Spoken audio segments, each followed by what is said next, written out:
నమస్తే, welcome to our channel. నేను anchor సిరి. ప్రస్తుతం మనతో పాటు ఉన్నారు ప్రముఖ ఆధ్యాత్మికవేత్త, వాస్తు జ్యోతిష్య పండితులు, శ్రీ విద్యా ఉపాసకులు శ్రీమతి జయప్రద గారు. అమ్మతో మాట్లాడదాం. అమ్మ నమస్తే. నమస్తే అమ్మ. శ్రీమాత్రే నమః. అమ్మ, ఒక ధర్మ సందేహం. మామూలుగా చాలామంది ఏ సోమవారము, శుక్రవారము, మంగళవారము ఒక్క పొద్దు ఉంటారు, ఉపవాసమైన ఒక్క పొద్దైనా ఉంటారు. కానీ ముఖ్యంగా స్త్రీలు ఈ ఋతుస్రావం సమయం అప్పుడు మరి వాళ్ళు చాలామంది, నేను చూశాను నిజ జీవితంలో, అదే ఉపవాసాన్ని ఒక పొద్దునైనా కంటిన్యూ చేస్తూ ఉంటారు. ఖచ్చితంగా వాళ్ళు ఋతుస్రావంలో ఉన్నా కూడా ఉంటారు. అలా ఉండొచ్చా? అదొకటి. నిజంగా అలా ఉంటే అది దేవుడికి అక్కడి వరకు చేరుతుందా? ఇదొకటమ్మా సందేహం. తప్పకుండా అమ్మా. అయితే ఇప్పుడు కొన్ని విషయాలు తెలుసుకోవాల్సింది ఏంటంటే, మనము సువాసినీలుగా అంటే పెళ్ళైన వాళ్ళు ఎవరైతే ఉన్నారో వాళ్ళు సువాసినీలు అంటాం. ఈ సువాసినీలు ఏవైతే ఉన్నాయో వీళ్ళు ఉపవాసాలు, దీక్షలు అవసరం లేదు. చాలా వరకు తెలియక చాలా చేస్తుంటారు. సో సువాసిని అంటే ఏంటంటే, పొద్దున్నే చక్కగా లేచి స్నానం చేసి బొట్టు పెట్టుకుని అమ్మవారి దగ్గర పూజ చేసుకొని మొత్తం కాళ్ళ నమస్కారం చేసుకుంటే మొత్తం పుణ్యం అంతా వచ్చేస్తుంది ఆవిడకి. అంటే ఏ పూజలు చేయాలన్నా, ఏ నోములు చేయాలన్నా, ఏ వ్రతాలు చేయాలన్నా ఈవిడ బత్తకాళ్ళ నమస్కారం చేస్తే ఆ పూజలు, పుణ్యాలు, ఫలితాలు వచ్చేస్తాయి. అయితే దీన్ని యాక్సెప్ట్ చేయడానికి జనాలు ఒప్పుకోవట్లేదు. ఎందుకంటే కాళ్ళ నమస్కారం చేయడానికి ఒక్కొక్కరు యోగ్యంగా లేరు అని కొంతమంది. మా ఆయన అసలు దేవుడిని నమ్మడు, మనుషుల్ని నమ్మడు, ఏ పొద్దున్నేసి అన్ని చిన్న పనులు చేస్తుంటాడు, నేను ఆ కాలి మొక్కని చెప్పి కొంతమంది ఆడవాళ్ళు ఇవన్నీ ఉంటారు. అంటే దీంట్లోనే ఒక విషయం ఏంటంటే, ఒకసారి వివాహం అయిన తర్వాత భర్త ఏవైనా చేసుకోనివ్వండి, ఈవిడ మాత్రం భర్తని దైవంగా భావిస్తే ఖచ్చితంగా ఆవిడ దేవతగా మారుతుంది. అప్పుడు ఆవిడ ఏ పని చేసినా అది మంచి ఫలితం ఉంటుంది. ఇప్పుడు రావణాసుడు భార్యను తీసుకుంటే మనం, రావణాసుడు ఎంత మంచివాడో ఎంత చెడ్డవాడో మనకు తెలుసు. రామాయణం ఏంటి, ఆయన ఎంత మంచి గుణాలు ఉన్నప్పటికీ ఒకే ఒక గుణం ఏంటి, సీతమ్మని ఎత్తుకెళ్ళడం అనేది, స్త్రీ అపహరించడం అనేది చాలా క్షమించలేని గుణం. అది క్షమించలేము. అయినా ఆవిడ ఏ రోజుకున్నా ఇలా చేశారు మా ఆయన అనుకోకుండా ఆమె చేసే యథావిధిగా పూజ పునస్కారం రావణాసురునికి అన్నీ చేసుకుంది. అందుకే రావణ కాష్ట అంటే ఆవిడ ఎప్పుడు కూడా, ఆవిడ మండోదరి గారు అడిగింది కదా రాములు వారిని వరం, నా భర్త చేసింది అయితే నేనేం దోహం చేశాను, నేను ఏ రోజు కూడా ఏ తప్పు చేయలేదు, ఏ జీవిని హింసించలేదు, కానీ నాకేం ఇస్తామని చెప్పేసాను. అందుకే రావణ కాష్టగా ఉండి ఆవిడ వాళ్ళకి ముత్తైదు కింద తీసుకుంటాం. ఎందుకంటే స్త్రీకి అంత శక్తి ఉంటుంది. ప్రకృతి, స్త్రీ ఇద్దరు ఒకటే అని చెప్పి అంటారు. సో మన మనసులో ఉన్న కోరికని బలంగా కోరుకుంటే ప్రకృతి మనకి సహకరిస్తుంది, మనకి తల్లిలాగా అన్నీ కావాలని చేసిస్తుంది. అయితే మన మనసులో ఎటువంటి కల్మషం లేకుండా ఉండగలగడానికి ఈ ఉపవాసాలు. అంటే కోరికలు పుడుతుంటాయి, ఆ కోరికని గట్టిగా ఉండాలి, అసూయ ద్వేషాన్ని పక్కన పెట్టేయాలి. అసూయ ద్వేషం కలగకుండా ఉండడానికి అప్పుడు కొంత ప్రారంభ కర్మని ఉంటుంది, ఆ కర్మను తొలగిస్తే కదా ఆ అసూయ ద్వేషం వెళ్ళదు మన దగ్గర నుంచి. సో అసూయ ఎందుకు వస్తుందంటే మనకు తెలియదు, తెలియకుండానే వస్తుంది. ద్వేషం ఎందుకు కలుగుతుందంటే తెలియకుండా కలుగుతుంది. అదే గత జన్మ స్మృతులు. గత జన్మలో మనకి వాళ్ళకి ఏదైనా పడలేదు అంటే ఈ జన్మలో వాళ్ళు చూడగానే నాకెందుకో ఆ మొహం చూసి నాకు చేయబుద్ధి కాదు అని అంటారు కొంతమంది. నాకు ఆ మొహాన్ని అస్సలు ఇష్టపడదు, నేను అసలు చూడను, నేను చేయను అని అంటుంటారు. ఏంటంటే వాళ్ళకి ఏదో వైరం ఉంటుంది గత జన్మలో, అందువల్ల మరీ బద్ధశత్రువులకు ప్రవర్తిస్తారు.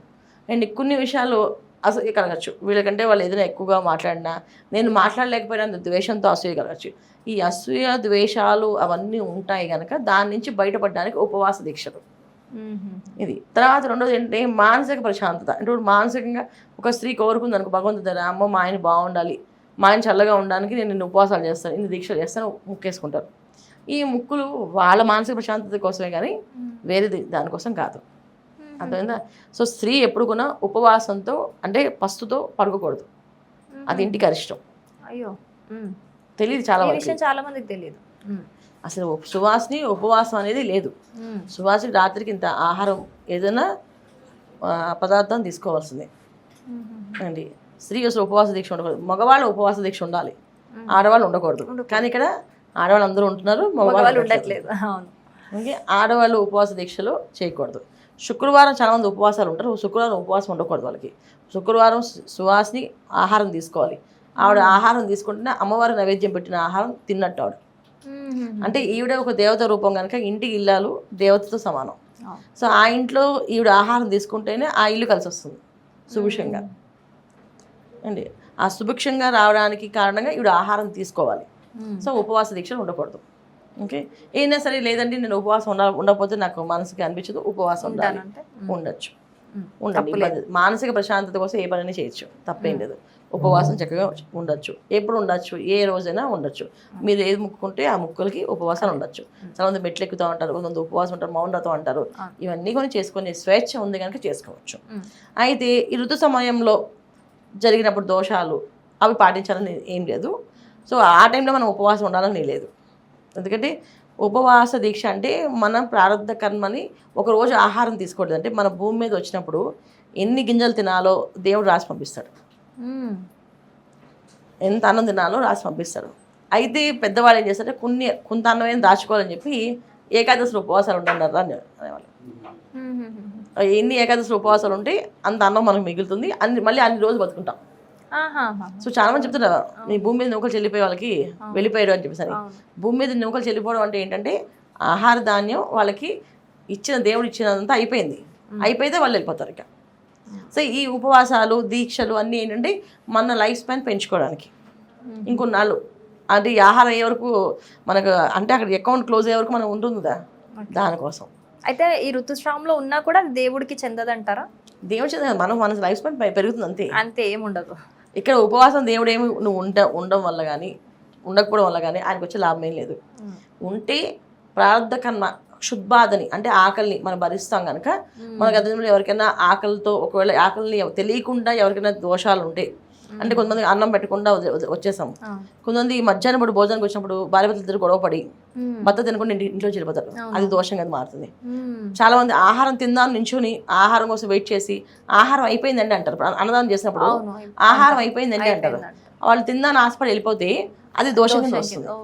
ఇలాంటి చిన్న చిన్న దోషాలు ఏమున్నా సరే ఈ ఉపవాస దీక్ష మనం చేయడం వల్ల ఆ దోష నివారణ అవుతుంది, అందుకని చేయాలి. సో దీంట్లో మనం ఉన్నా లేకపోయినా ఇబ్బంది లేదు. ఈ ఋతు సమయంలో పాటించాలనేది నియమం లేదు, అసలు మామూలుగానే నియమం లేదు. కానీ పాటించాలనుకుంటే ఇప్పుడు మనకి చంద్రుడు మనకు కారకుడు కనుక ఏ విషయమైనా ఆడవాళ్ళు స్త్రీని చంద్రుడితో పోలుస్తాం. ఎందుకంటే మోస్ట్ ఎక్స్ప్రెసివ్. ఎలా ఎక్స్ప్రెస్ అవుతారంటే వాళ్ళకి బాధ కలిగిన కళ్ళలో నీళ్ళలా వచ్చేస్తుంటాయి, ఆనందం కలిగితే కళ్ళలో ఆనందం కనిపిస్తుంటుంది. సో అలాంటి ఎక్స్ప్రెషన్స్ ఉన్నాయి కనుక చంద్రుడు ఒక కారకత్వంతో పోలుస్తారు మనని. సో చంద్రుడు ఒక కారకత్వంతో ఉన్నాం కనుక చేయొచ్చు, చేయకపోయినా పర్లేదు, ఈ రెండు చేసుకోవచ్చు అన్నమాట. చాలా చక్కగా చెప్పారమ్మా, థ్యాంక్ యూ సో మచ్. శ్రీమాత్రే నమః.